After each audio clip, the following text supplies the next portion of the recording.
Okay, good afternoon again, everyone. This is Nick Petro with the National Weather Service in Raleigh with the 4:30 p.m. Friday afternoon update for the winter storm situation. I thought I would, excuse me, I thought I would start off this webinar with a quick radar loop and temperature update. Now, this is live radar.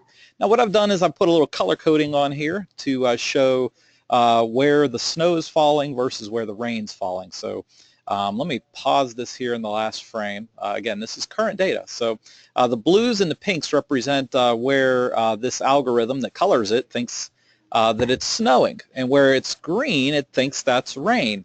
Well, I will tell you, I caution you that don't take these colors at 100% value, because we have been getting reports on the I-95, northern I-95 corridor of snow and sleet mixing in here, so there could be some snow and sleet mixing in there as well. And we are getting some reports of sleet mixing in sort of where you see this green shaded area just south of this transition line right here. So I'm pretty confident that where you see the blues and the pinks, that is pretty much mostly snow and some sleet mixing in.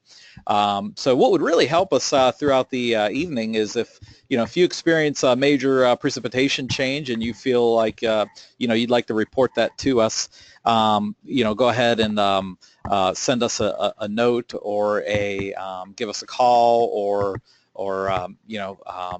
check us out on Twitter or our Facebook pages to report anything that you would like to send our way and report to us. So anyway, but you can see the good news is I don't see temperatures below freezing until you get over toward Mount Airy and west of I-77. East of there it is all temperatures are all above freezing. So, it's going to take a little bit of time here. Probably won't take very long, but at least we got a little while to go yet before I think conditions head downhill where it's snowing across the Triad region, and I think we're going to be at least in good shape for a little while across the rest of the Piedmont and the coastal plain, even where we've had a few reports of some light sleet. So anyway, that is what is happening right now. Let's go ahead and switch back over to the slides. So changes since our 11:30 briefing this morning, we increased the freezing rain amounts across our eastern counties.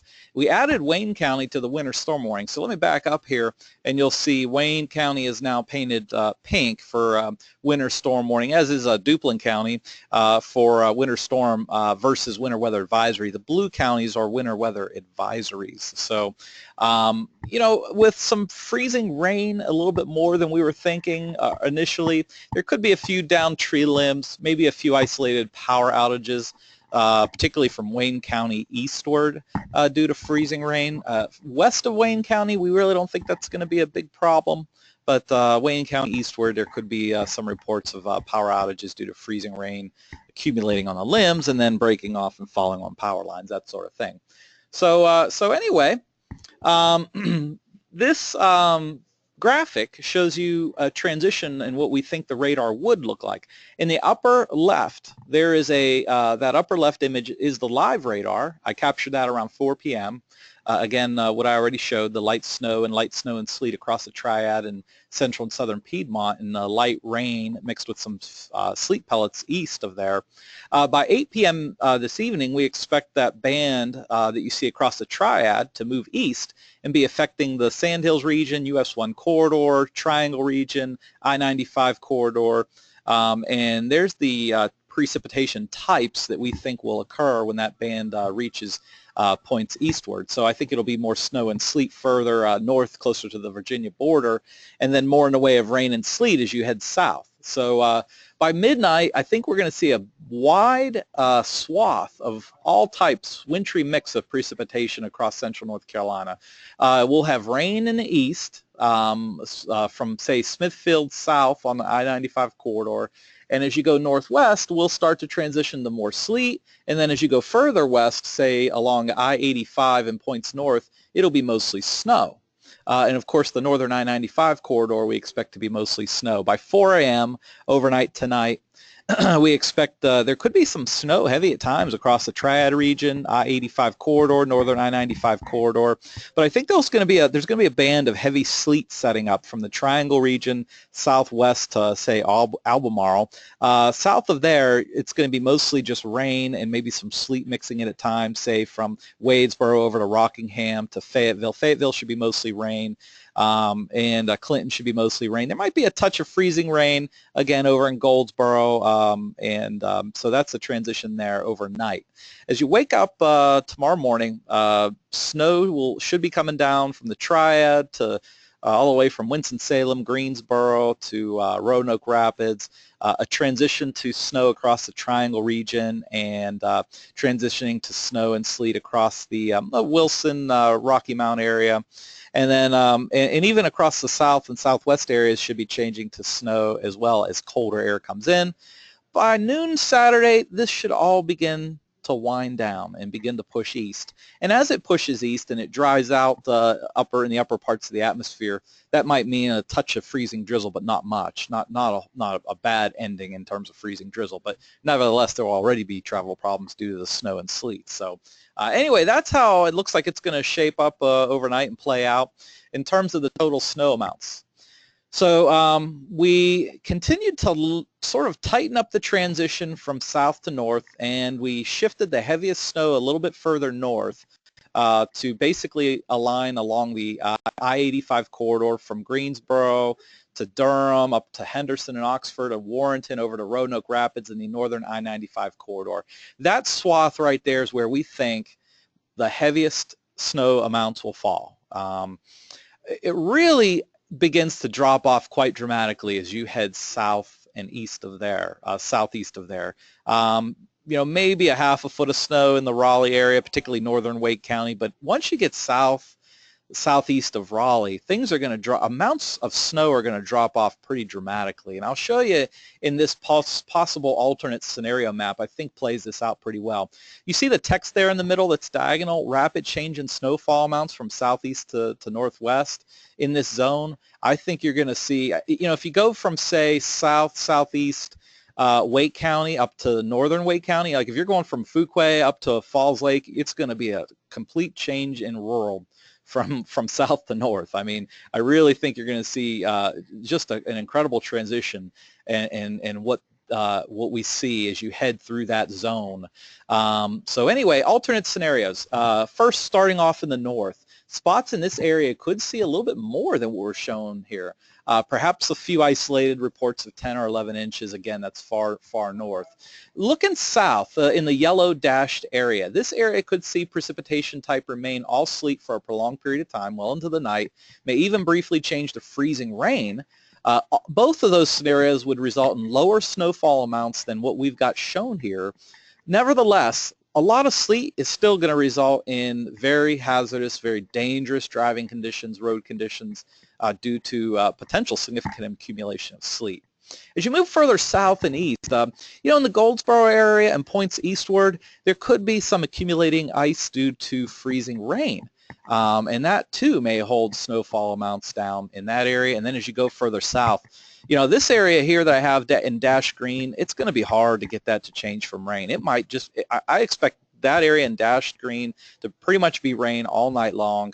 Well in, even maybe just after sunrise, it still might be all rain.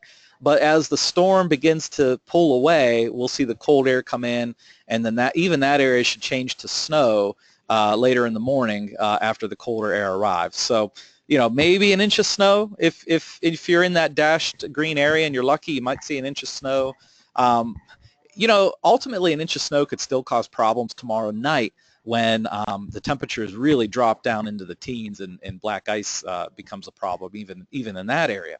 So anyway, those are the alternate scenarios and what we think how things could deviate from what we show in this snowfall map. What about the freezing rain accumulation? So here's the areas where we think we could see light glazings or light accumulation of freezing rain. And again, that's why we added Wayne County to the winter storm warning, mainly for the freezing rain potential. I think there's going to be more freezing rain actually even east.